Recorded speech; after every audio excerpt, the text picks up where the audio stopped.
Hey everyone, Road Breach here, and today we're talking about Lightyear. Lightyear was a lot of fun.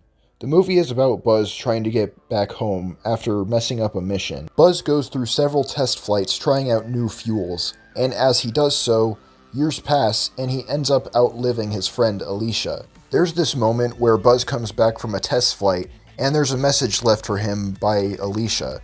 And she has white hair and she's in a hospital bed. And it was pretty tear-jerking to see Alicia's final message to Buzz. But there's also one issue. When Buzz comes back from one of the test flights, Alicia gets pregnant, but Alicia's partner is a woman. So I have to ask, how did she get pregnant?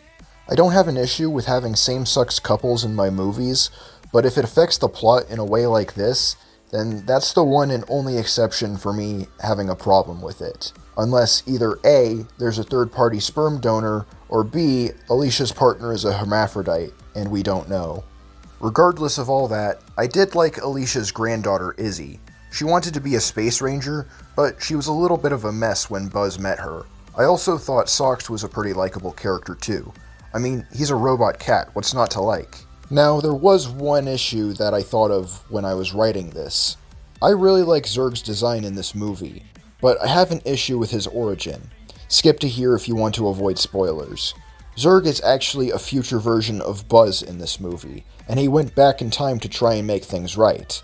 I'm not the biggest fan of this twist, because I was under the assumption that Zurg was an evil emperor in Toy Story and in the Buzz Lightyear cartoon. The only way I can really rationalize this change was that they wanted this movie to be a one-off adventure and they didn't want to make a follow-up with Zurg being an evil emperor that gets thwarted later down the line. My black pill says that they didn't want anyone to compete with Darth Vader because Disney's too busy pumping out Star Wars series. And if that is the case, that gives me another good reason to hate Star Wars. Beyond that, I think Lightyear may not be a perfect movie, but I still had fun with it nonetheless. Thanks for watching, and gotta zoom.